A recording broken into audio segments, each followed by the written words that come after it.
Hello, and welcome to the Silo Solving Podcast. I am your host, Danelle Marqui Brown. You can call me Day for short. And we have a fascinating episode again lined up for you with two incredible guests with impressive backgrounds and who can together, I'm sure we're going to co-create some really intriguing and important dialogue.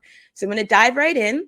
And I'm going to introduce you to both of our guests, Gary Berton and Sandrine Dixson-Declève. I'm going to read their bios and let's start from there. So first we have Gary Berton. Gary is the president of the Thomas Paine National Historical Association, which was founded in 1884. The organization is amongst one of the oldest historical associations in the United States and is the single most respected source for accurate information about Thomas Paine. It is the association's mission to ensure Paine's rightful place in history as a preeminent founder of the United States of America and as a key political theorist in the age of democratic revolutions around the world. Additionally, Gary is on the international editorial board for an upcoming project on the collected works of Paine and is the coordinator for the Institute of Thomas Paine Studies at Iona University. So thank you for joining Silo Solving today with us, Gary. Thank you. One correction, I've retired from the Institute for Thomas Paine Studies. So, okay. Yeah. Well, thank you for that correction. And it's full-time work doing the collected works. So. Okay. Well, thank you for that correction. Okay. And our next guest, we have Sandrine Dixson-Declève. She is an international and European climate, energy, sustainable development, sustainable finance, complex systems thought leader. She is currently the co-president of the Club of Rome and divides her time between lecturing, facilitating difficult conversations, and advisory work. As co-president of the Club of Rome, along with Dr. Mempele Rempele, they are the organization's first women president. The mission of the Club of Rome is to apply holistic, interdisciplinary, and long-term thinking to ensure broader societal and planetary well-being, to move towards more equitable economic, financial, and socio-political models, ensure an inclusive human dimension to all systems change, and to emerge from emergency. She has spent her career working with bringing together business leaders, policymakers, academics, NGOs to unpack complex problems, and currently chairs the European Commission expert group on economic and societal impact on research and innovation. So thank you, Sandrine, for joining the Silo Solving podcast as well. It's my pleasure. And so for context for listeners and readers, audience, so the three of us have different means of knowing. I've had some conversations with Gary before. This is my first time conversing with Sandrine, and Gary and Sandrine have never spoken with each other either. So in terms of just as whenever people who aren't really that familiar with each other goes, often there'll be like an icebreaker. So I have this kind of a play on an icebreaker, which I call a silo breaker. And so what I'm going to do, I'm going to read a particular passage from one of Sandrine is a co-author of Earth for All, a survival guide for humanity. And so I'm going to read a passage from this work, and then I'm going to ask a question of both of you to respond to, just so we can kind of ease into our conversation. So so as I'm reading, Gary is like taking it in and from like the perspective of just being mindful of what comes up for you as from the perspective of the research that you do and etc. So I'm going to read. It says, all of us have a role to play as concerned citizens, as human beings, as people who value our future to support this change. Politicians respond to public voices, and the pathways we are advocating will need public action and a chorus of voices to reach unstoppable momentum. We need a movement of movements built on outrage and optimism. We need a change in the narrative. We need to open a conversation in every home, every school, every university, every town and city on how to upgrade our economic system. we think this is possible. We think this is possible. At the end of the day, it is about defending our common sacred values, providing a home for our families, our kids, our loved ones, ensuring the dignity of each human being, and looking forward to the future of a livable planet. So, Sandrine, if you could speak to that entry as well as explain to audiences what the Earth for All book report is and its initiative.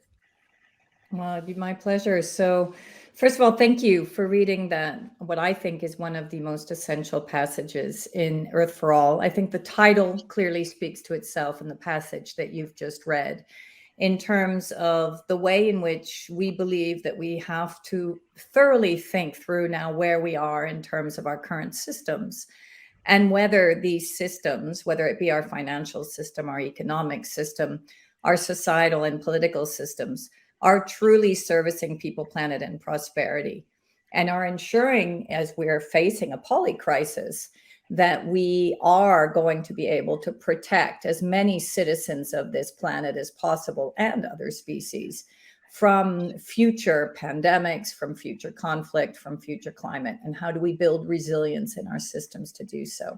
So Earth for All, a survival guide for humanity, is an answer to those questions.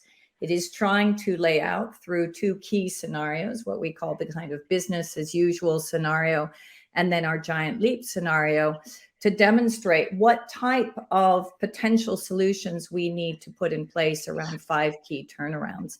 I won't go into those turnarounds with regard to this first question, but also maybe let me give you a little bit of historical background around why we felt that this very important publication was necessary at this time.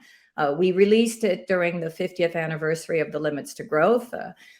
As you may know, this was the seminal report published in 1972 by the Club of Rome, very much demonstrating that there were limits to continued population growth on a finite planet, and scenarios which indicated also the potential impacts that we would feel, all impacts and tipping points, which would be around the 2020s. And so here we are in the midst of those impacts. We felt it was important to bring forward an anniversary, let's say, publication, which brought together thought leaders from across the globe, economists, as well as new modelers looking at the system dynamic modeling, to really understand then what is necessary to get us out of these tipping points. What type of short-term levers do we need for long-term systems change and even medium-term systems change? And I assume that that will be the conversation that we will be having as we move forward through this podcast. Thank you for that.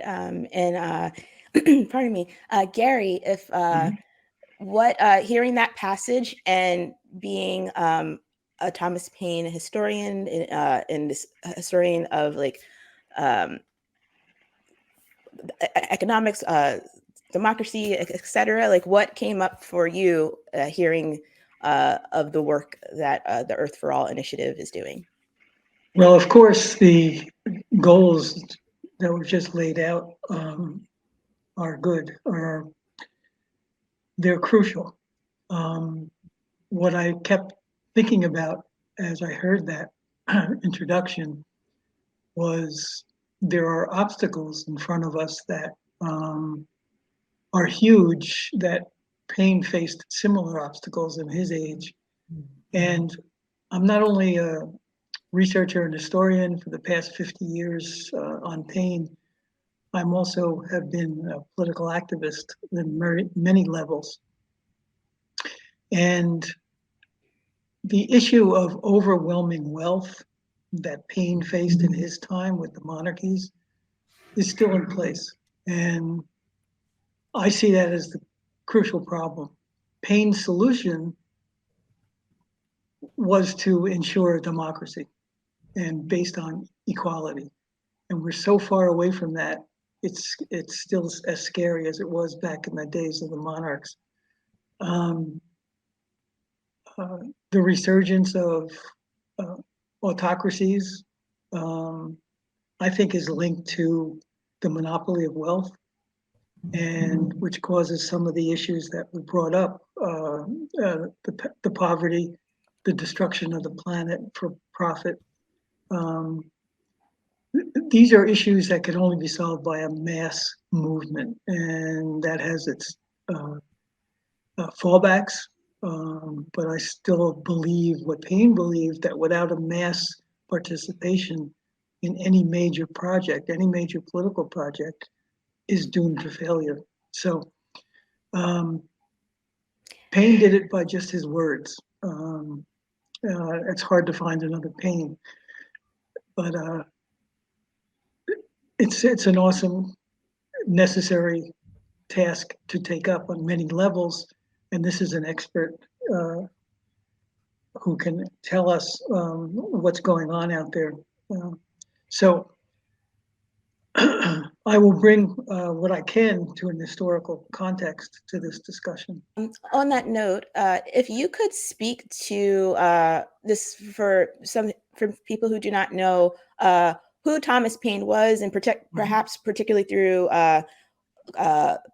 the revolution and the Declaration of Independence as an entryway to an introduction to anchor who he is into this conversation. Right. His role in the American Revolution was crucial, but it wasn't the dominant thing that he did. The dominant thing that he did was to introduce what we call modern democracy. Paine is the person who introduced that.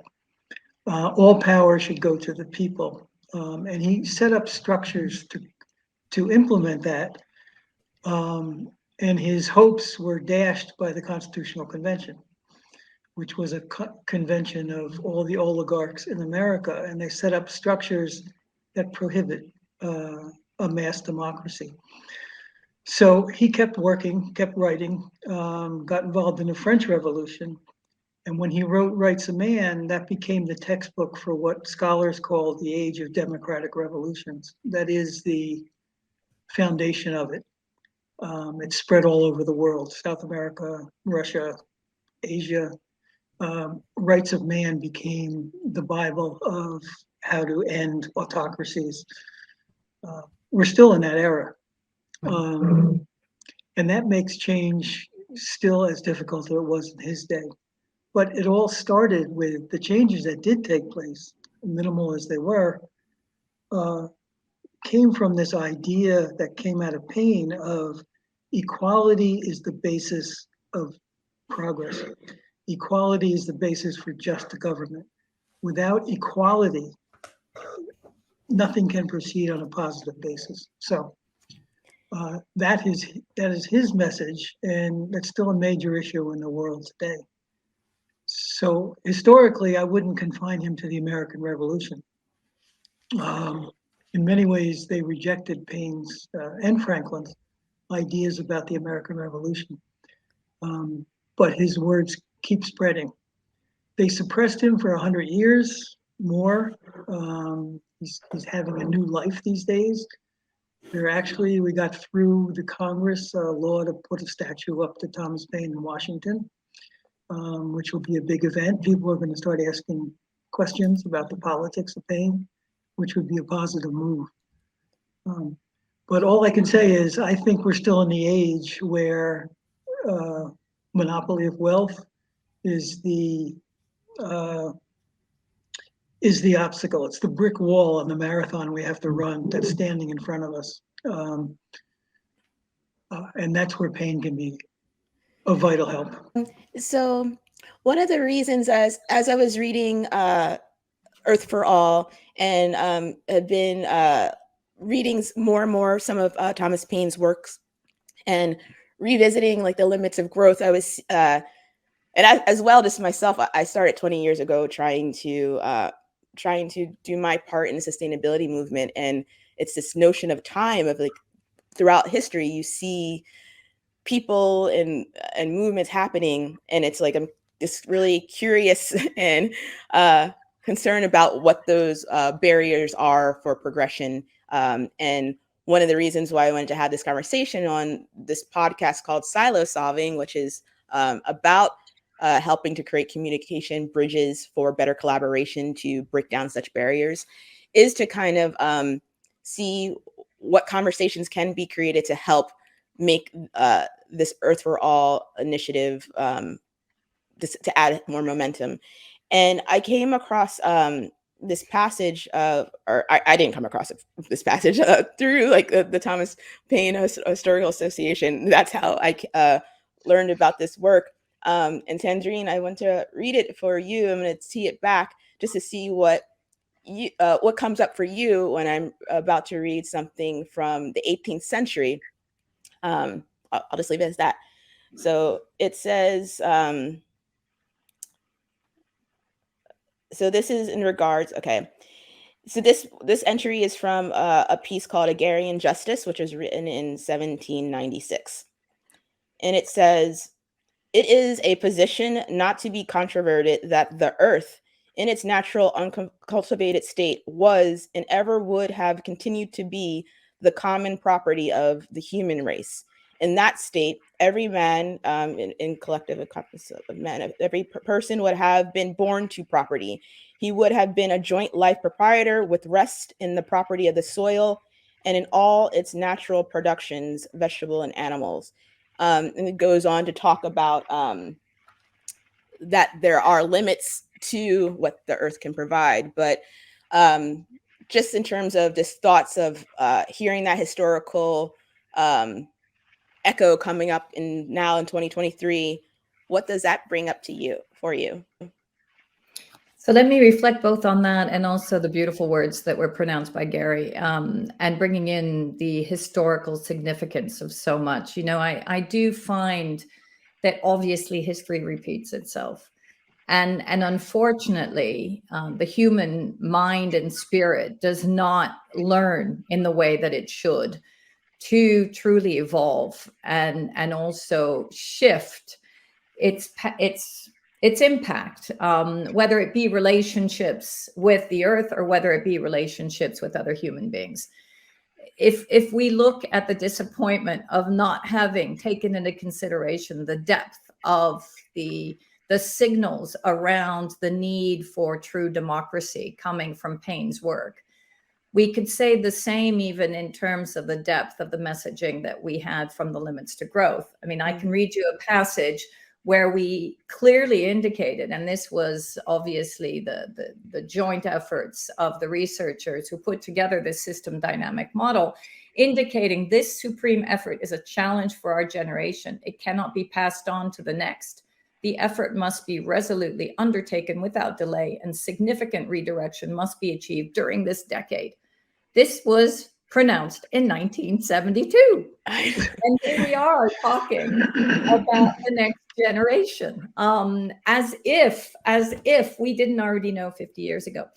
Why is this important? And also what you've just indicated around the global commons, because we tend to move into a technocratic response to everything that we actually do. If we look at today's challenges, there is a response which is predominantly around technology will actually fix everything.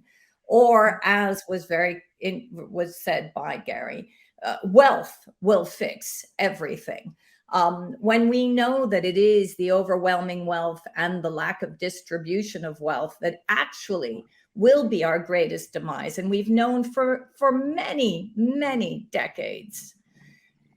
Add to that, then, the fact that now we are faced, as I said, with that polycrisis, and that we have to actually put in place systems that truly do focus on equity and wealth distribution now, so fast, at a time when we are faced with these crises.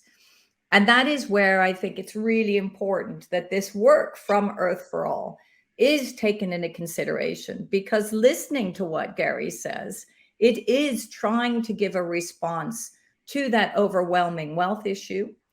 Just last week, we were in Davos and we issued a letter based on the results of Earth for All, indicating that we need proper taxation of the richest, that we need to address wealth distribution as an absolute fundamental right for citizens, but also for the stability of our society and our markets. because we can see that, in particular on the European market, but across the globe, the inflationary impact and energy poverty, for example, is triggering a backlash and could potentially also have an impact on democratic processes and a growth in autocratic and also populistic movements rather than true democracies. So I think that the way in which we've tried to address this in Earth for All is indicating very clearly that while we are faced with the climate crisis, while we're faced with probably more pandemics and increasing conflict, we must take into consideration those 3 turnarounds out of the 5, and I'll list them now: inequality, poverty, and empowerment at the same time. And when we speak about empowerment, that is very much recognizing the role of women within the economy. We can see it through, for example, the COVID crisis and the way in which caretakers, in particular the role of women, which has been sidelined up until now, was a fundamental part of the way in which we transformed and got out of the COVID crisis, and therefore demonstrates the importance of the care economy as a fundamental part of our real economy, not just a parallel economy. But we also see that we need to empower women in order to give them more decision-making rights, but also the possibility to have a direct impact on population growth, in particular in certain areas where the decision-making power of the woman is minimalized, as is access to education. So to come back to your question on the global commons, and what I really liked was this passage also, Gary, that you spoke of around equality is the basis for progress, but also that the power should go to the people. A great deal of what we're thinking through here is how do we then implement those types of functions within our existing societies? For example, citizen assemblies, or the possibility of creating a universal basic dividend where we would actually tax the commons, in particular those that are taking natural resources, multinationals that now, for example, in the energy sector are making huge windfall profits, and redistribute those funds back to the people who should have, and that comes back to your passage, who should have ownership of those natural resources, as much of the right to that ownership than multinationals that have actually usurped that right for themselves.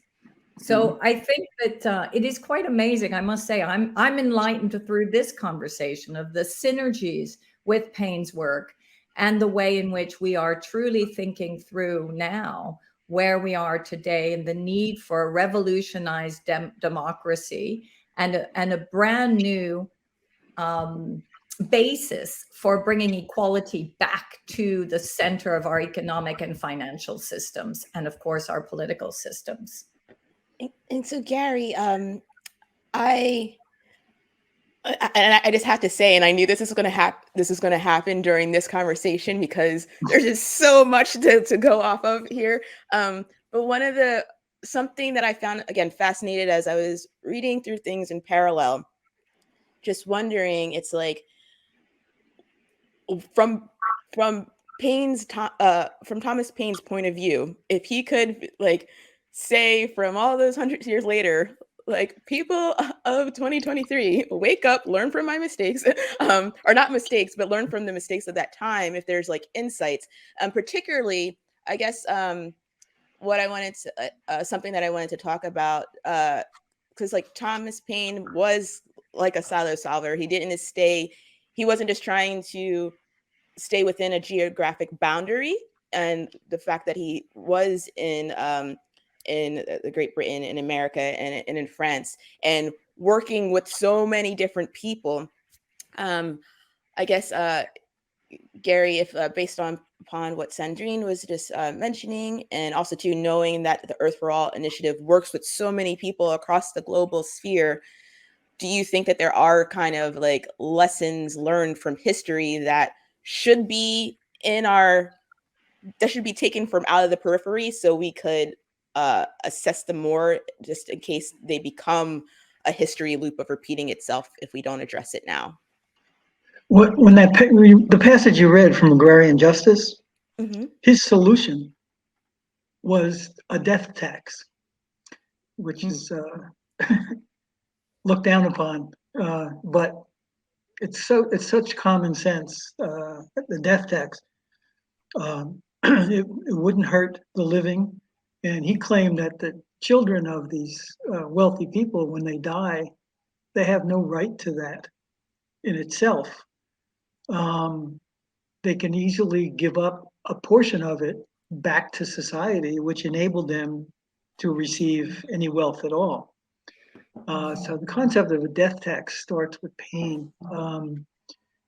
Also, the idea of Social Security starts the same place. That's how he would fund Social Security. So the idea of attacking wealth to a limited extent, even, Paine was not a levelist. He wasn't.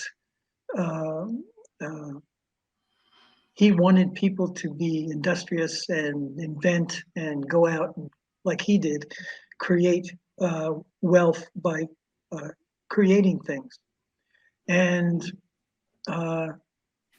he would be on the same level of FDR, for example. FDR's economic Bill of Rights comes from Thomas Paine, that whole thing. The idea of United Nation comes from Paine. He, in the Maritime Compact in 1800 to 1802, he proposed that we should end wars by sitting down internationally and agree on certain things that would head off a future war. Took 100 years to even get off the ground, but he started the idea of it. So his ideas get down to basically every basic democratic thought that we've ever had comes out of his writings. It's the reason why he was marginalized and censored. As late as the 1950s, his books were banned, taken out of libraries. That's part of McCarthyism in the 50s in this country.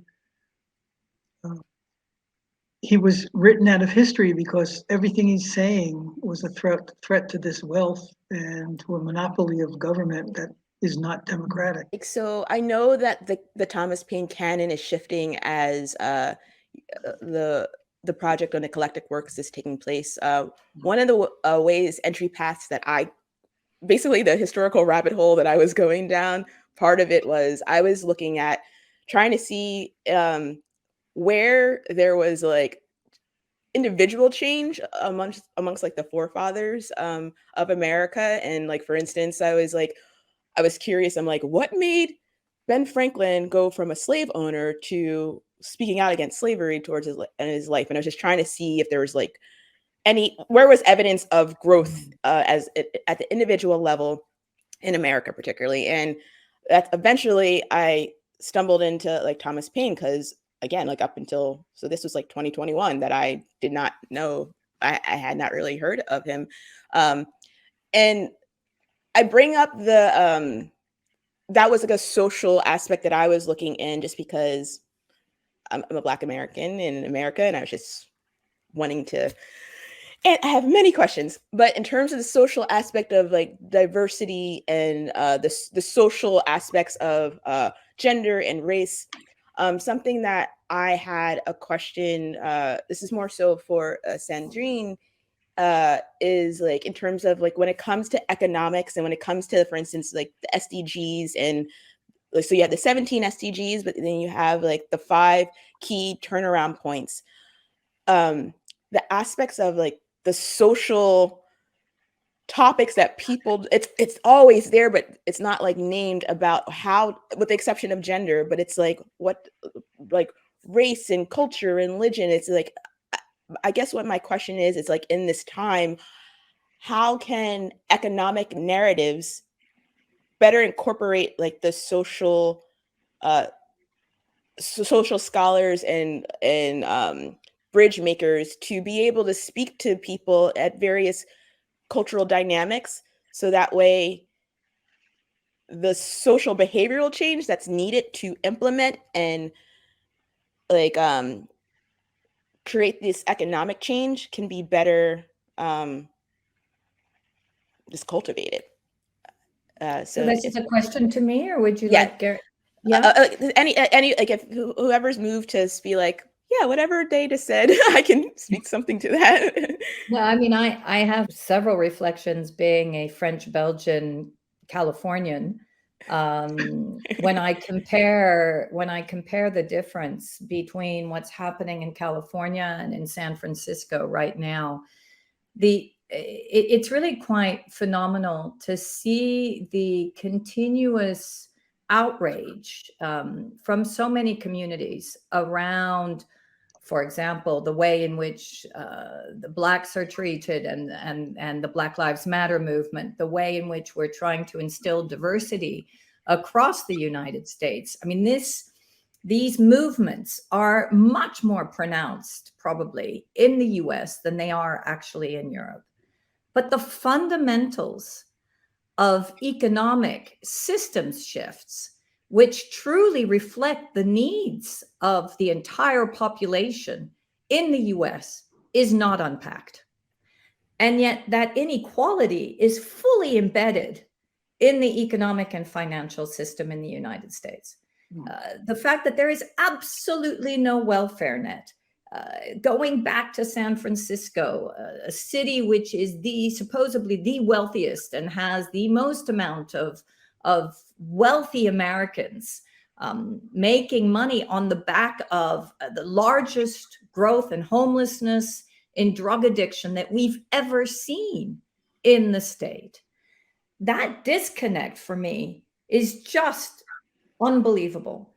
Now, switch to Europe, where even the left and the right of the political spectrum agree that you need at least a proper welfare state, that you need to have a foundational piece where people actually can survive and where you don't have such high rates of poverty. Now, it is changing and it is a problem, but overall, there is this agreement across the left and the right that you need to have some kind of social safety net. Now, coming to your question, the social tipping points are what came out of our well-being index as the most pronounced with regard to the potential real issues that we're going to see in terms of our societies. So yes, going beyond the planetary boundaries and in our environmental tipping points are truly a big problem and something that we need to deal with urgently.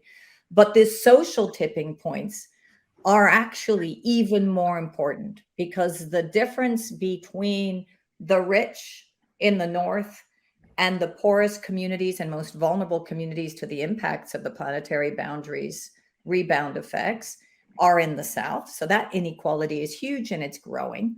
And there you need to obviously instill conversations around debt cancellation, special drawing rights, the way in which we address trade deficits, et cetera, and also basic income.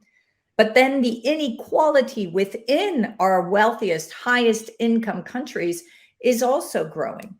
And there we need to immediately understand that is truly, and in particular in the US, those that actually are not white Americans necessarily, that are the hardest hit and the most vulnerable parts of our population.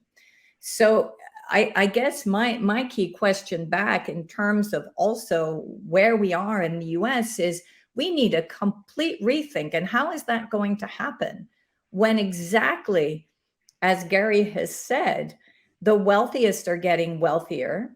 We don't even have a democracy anymore, as it's been usurped by lobbying interests and no longer truly services the lives and livelihoods of people, nor the universal rights of people to have access to cheap energy, to have access to food, to have access to all of the world's essentials, or the most essential material well-being that we actually need.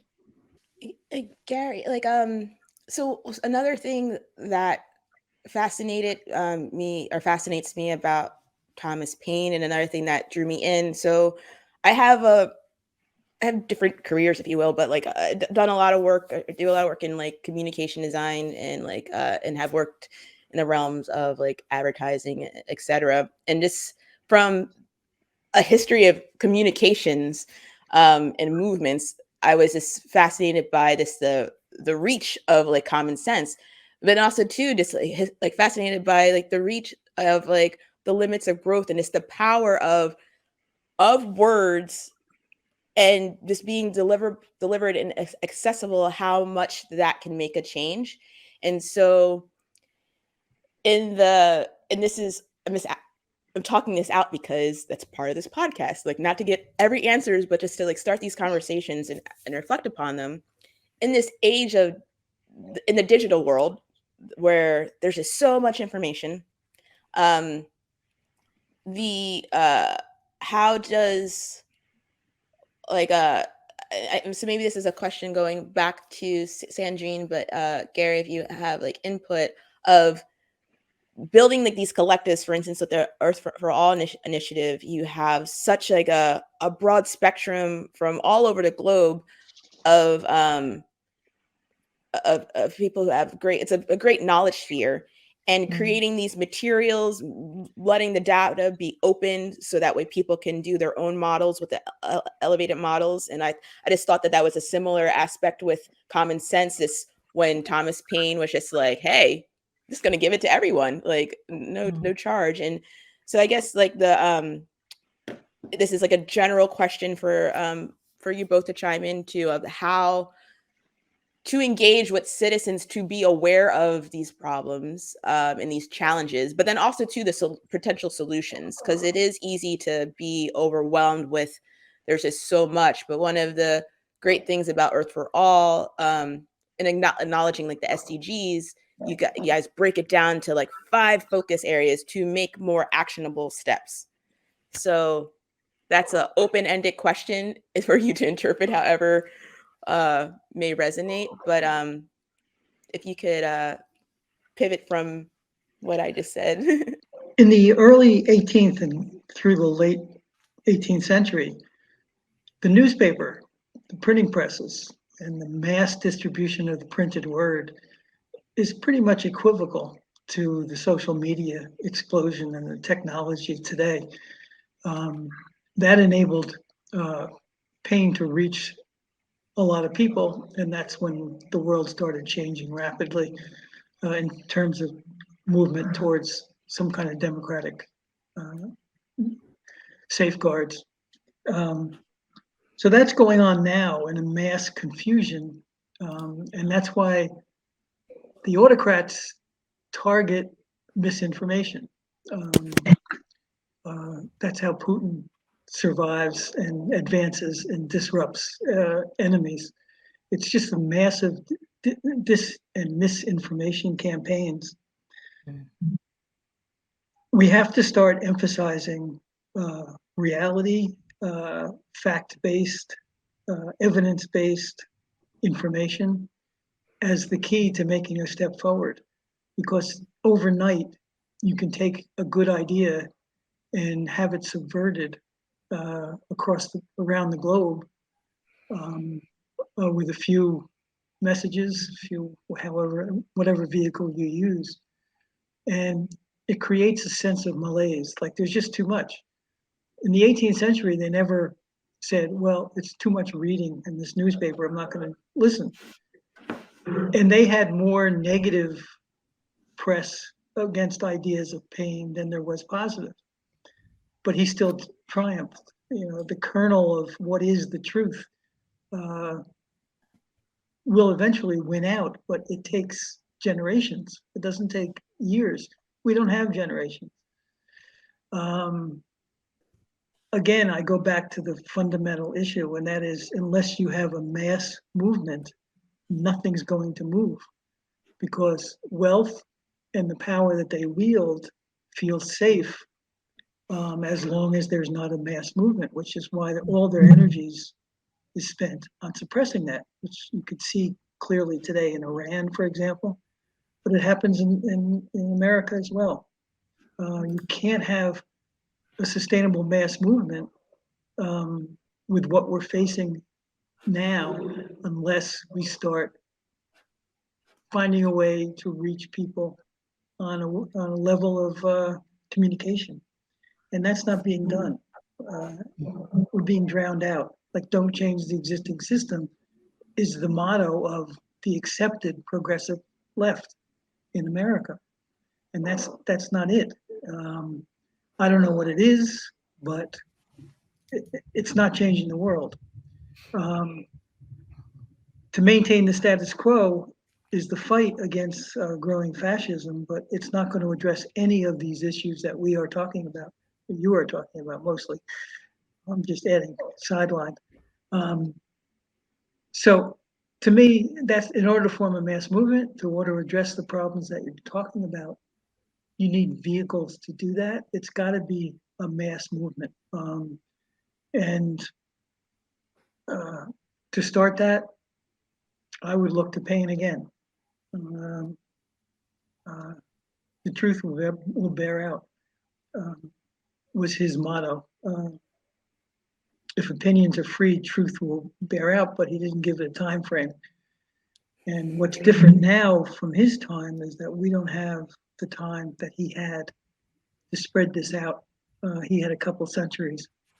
We only have a couple decades. So it's tough to overcome that. But communication is still the key. Sandrine, can you speak a bit to systems thinking and dynamics, and maybe of like how to identify it, like as Danelle Meadows with like the leverage points within those systems as we're trying to fix the system? Yeah, absolutely. So I could not agree more with what Gary has just said around communication. Let me add a few words to that, and then I'll go into systems thinking and the power of systems thinking and also leverage points. We absolutely need a mass movement. And it's interesting that Paine used words in order to influence. And we both believe in the strength of words. You know, we've really shifted the Club of Rome, where for the last 50 years, many publications, all bringing forward evidence-based analysis from scientists, economists, thought leaders, very much demonstrating the trajectory that the world was going to, linked to what we call the human problématique and how you unpack wicked problems. And we realized when myself and Mampela took power that actually we really needed to properly translate those words into action. And what would that look like? And coming to what Gary has said, there are ways in which we really do need to be one step ahead. Unfortunately, I wish that everyone is on the same level of understanding what truth truly is, because these days the misinterpretation of truth through the way in which it is manipulated, exactly to your point, Gary, around what we've seen through Putin himself or Trump in the US, the way in which we've completely repackaged what we all believe is truth. Look at the denialists with regard to climate change versus those that understand that climate change is truly upon us. 98% of the scientific community has the proof to demonstrate that actually climate change exists. And yet we give as much time to that 2% of deniers as we do to the 98%. I mean, that is absolutely ridiculous. So how do you combat that? Because it's a very strong movement against, and I'll point to, for example, even just Ronald Reagan against the limits to growth, when he made his famous speech saying, there are no limits to growth, there's only limits, because there are only, how did he say it? He said, there are no limits, there are limits to growth. No, what did he say? There are no limits to growth because there are no limits to our imagination. That's the way he said it. And human intelligence. And human intelligence would solve everything. But if human intelligence is not focused on other people apart from just lining its pocket with profits, then actually it doesn't enable us to get out of the mess that we've created. And that is why I truly believe that we need a strategic engine room. And that's a little bit what we've tried to create through Earth for All. It's really a Cambridge Analytica for good. It means that we truly understand that actually that mass movement has to occur at a variety of different levels. In terms of the citizen level, we need to have citizen assemblies that are linked to democratic processes to engage citizens in this discussion. Then exactly as you said, we need to ensure that we have open and transparent evidence-based information, that we show how we've produced our dynamic modeling, what that looks like. And that also opens people's eyes to the power of systems thinking and systems modeling, because it looks at the interrelationships and the impacts between different decisions across different sectors, across different parts of our economy, between our economy, our finance system, and our political system. But it also means that we respond truly to what most people are saying. Because when we are told by policymakers transformation is too difficult, we have to get brave enough to say, hold on, we've just gone through 2.5 years of COVID where we saw that we were able to transform pretty damn fast. We made people wear masks. We actually introduced mass vaccine policies. And we also introduced vast and very important lockdowns in many countries, all of which was transformative and enabled by state action. And I think that holding those policymakers accountable for what they've just gone through and showing them, and this is the systems approach, joining the dots between what is happening and how we can act, looking at the fact that actually our economy for the moment is broken. In the West, we have the highest unemployment rates in some countries, highest also mental illness and suicide rate. And we also have the first generation that's making less than its parents.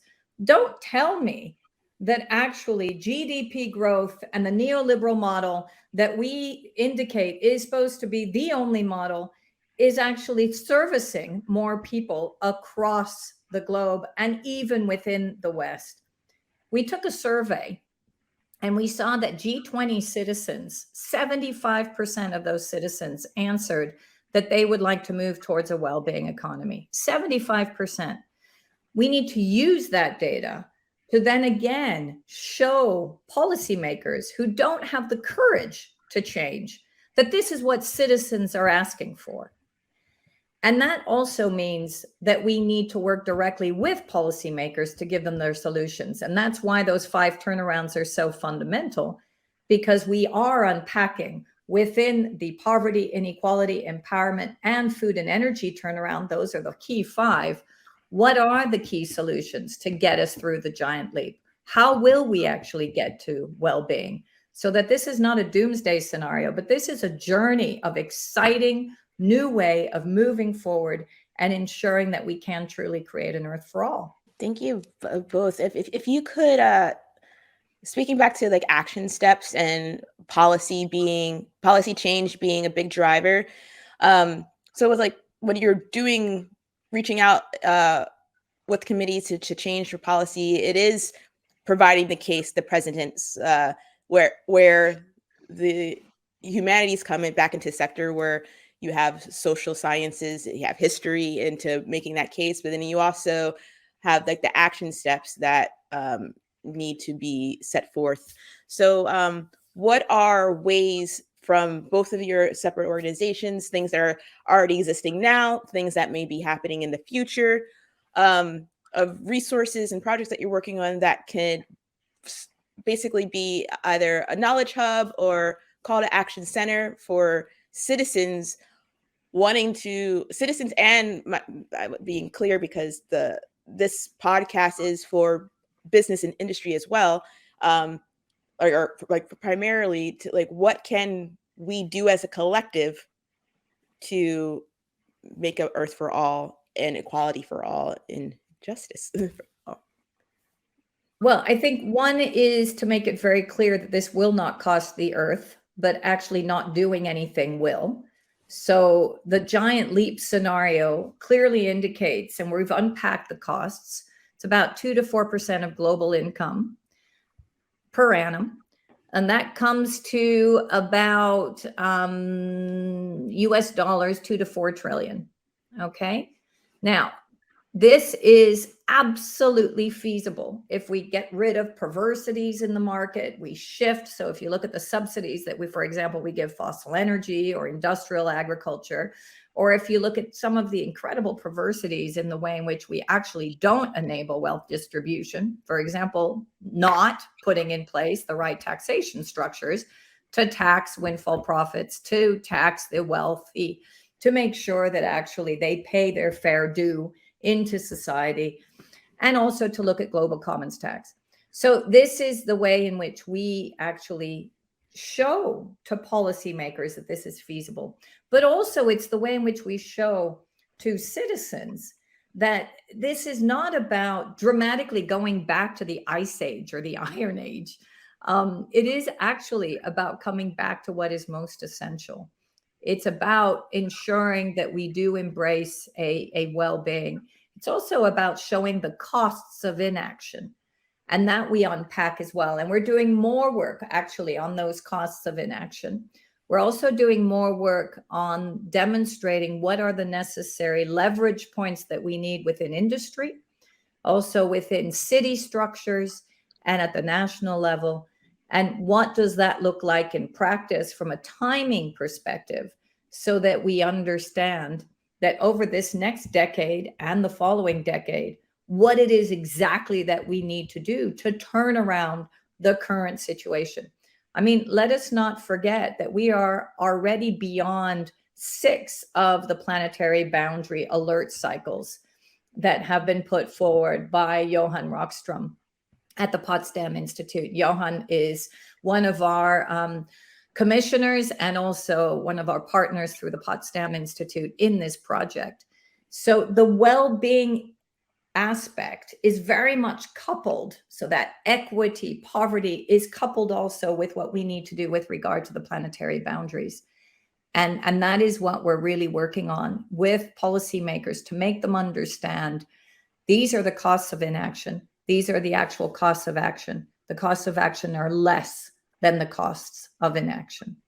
So Gary, what you are like, I know that you're working on creating a collected works of Thomas Paine, and just knowing how we were talking earlier about truths, and we also too were talking about earlier learning from the past, so that way we could stop these like historical loopholes of being in endless cycles. And so a way to do that is to really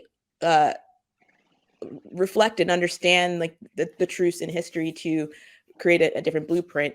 So can you just talk from a so this is like a kind of a broad open question, because I'm a believer that the liberal arts and business industries need to create a bridge and work together more to be better solution solvers, and break down those kind of silos to have more innovative thoughts.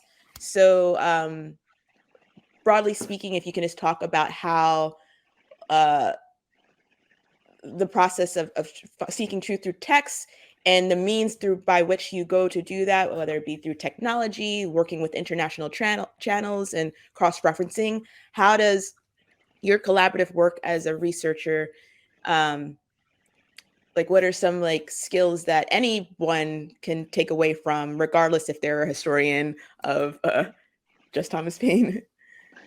The research that we've been doing is going to change the way historians approach their jobs. We've managed to develop a computer text analysis methodology that enables us to get over 90% accuracy on identifying authorships. So we can take a document, and if we have a database of all known authors at the period, we can identify who wrote what. And that's going to change a lot of history books. And that's just a small example of what modern technology can accomplish. We've basically tripled the Thomas Paine canon with this, all supported by content and historical references. From that way of approaching this problem, it's been a roadblock for 100 years about should we read Thomas Paine or not? Was he really this good, or can we just ignore him because he was supposedly an atheist, which he wasn't, which doesn't matter? We've broken through all that and put it on a scientific basis. Government and policy formation has got to be run with a scientific basis. If it's not, we can't tackle any of these problems. Some of the things that were just said is about what many people on the left, the far left actually, would agree with you 100%. But it takes mass involvement, again, I'll bring that up just briefly, to get anything done. The tumult that is going to happen in the world in the next 10 years, 20 years, is going to be countered by a growing fascist movement. And that means violence will happen. Even the best laid plans that you're coming up with, yes, it's logical and it's the path that all people would support, but violence will intervene. And without the mass movement, you're not going to interrupt that. I meant to say that before, that's why I'm inserting it right now. That's something to take heed of. We're going up against the wealth of the world. I don't think the people who pull the levers of power and financing are afraid of global warming. Wrong term. Global climate change, because they think they're invincible. They think Elysium was not a fiction. You can create that yourself. They're going to build rockets to find a new place to live and let us pass away. So it takes a lot more effort than let's put out a logical plan and people will run to it. I don't have all the answers. I don't have probably many at all. I just know that we have to cling to the idea of, through a democratic mass movement, you can force change. It's not going to be logical. They'll just stall, and we don't have time to stall anymore. So I don't have many positive things to say. At my age, I don't see an end to this, but maybe at your age, you can maintain some hope. But the hope is going to come from a democratic approach.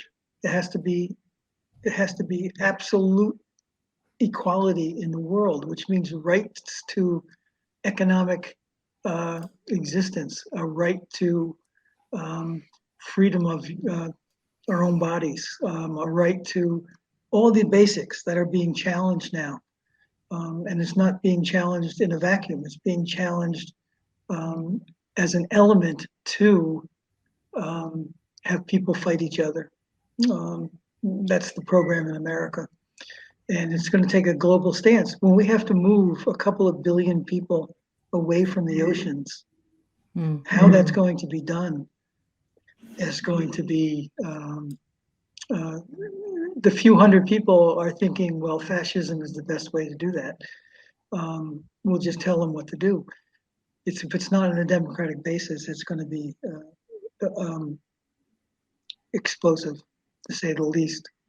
So I don't have a lot of positivity as much as everyone else here, but that's my age talking. And I keep falling back on Paine because what he faced, the religious dogmatism, the absolutism, a lack of even acknowledging that there's such a thing as a right, which Edmund Burke, an ally of Paine early on, became his biggest enemy. That struggle is still going on. The Burke-Paine debate is fighting for the idea of democracy.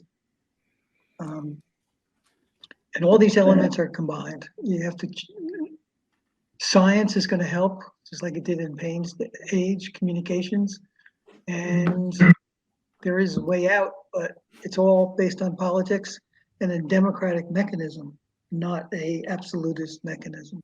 No, that's a great point. And just to reinforce and to tie it back in as like as we like wrap up, that being a common denominator of what you were saying, because Thomas Paine in Agrarian Justice was using quantifiable like data sets of like when he was figuring out what was the what taxes or what finances should be given to the citizens, and the limits of growth, and using the models and using technology to as a partner in the solution making for projecting a pathway forward. And even now with like Earth for All, it's kind of it is on all hands and technology on deck, but with intention, and how technology can be used to amplify, but at the end of the day, it's what we put into it, and having that integrity and that truth.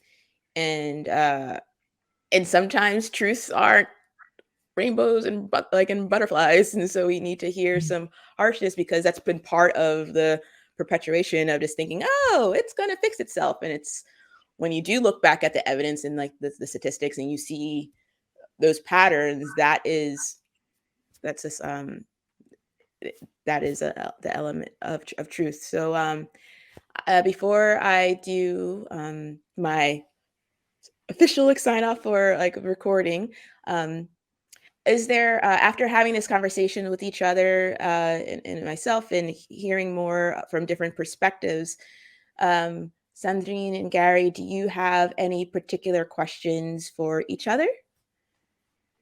I just want to thank Gary for his incredible work. I can't help but think that Paine has obviously in this context two very important significance. One about the incredible work that Thomas Paine undertook and his resilience to push back, but also the word itself in today's society. I actually think that we have to acknowledge that it will be painful, and pain is not necessarily a bad thing. We grow and evolve through pain. And that is fundamental. We've become a society of complicit, complacent, anesthetized human beings who believe that actually the less amount of pain, the better. We take painkillers for everything. And yet we continue to be addicted to all the wrong things. So maybe the symbolism of this incredible podcast is that in Thomas Paine's work, we also need to think about we can only grow through pain and our knowledge of what pain produced, and also the fact that we will truly have to build ourselves potentially from the ashes. We also have to think about the historical significance of what we've seen and what we've done as human beings, and tap into the potential of that human spirit, the positive human spirit that came out of, for example, the Second World War, that came out of the abolishment of slavery, that came out of the anti-apartheid movement and the obliteration of apartheid in South Africa. That's what we need to build on. We need to remind ourselves that this is a democratic revolution, in Paine's words, and that is exactly what we need to stand up to the plate for now in today's world. I agree. Very good. That's a great summary. Yeah.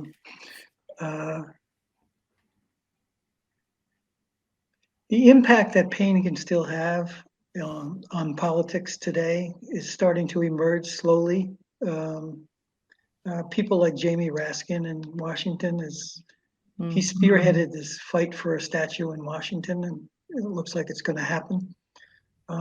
It'll create many people saying, "Who is this guy?" Because most people don't know who Thomas Paine is. And if they start picking up some of his writings, it might help towards this push towards re-democratizing this country, and that'll have an impact. That's it. Thank you so much, Sandrine and Gary, for joining this episode of Silo Solving. You both like this really gave us a lot to think with, and like tools and pathways forward, just to like keep up and create more momentum. And so it's greatly appreciated.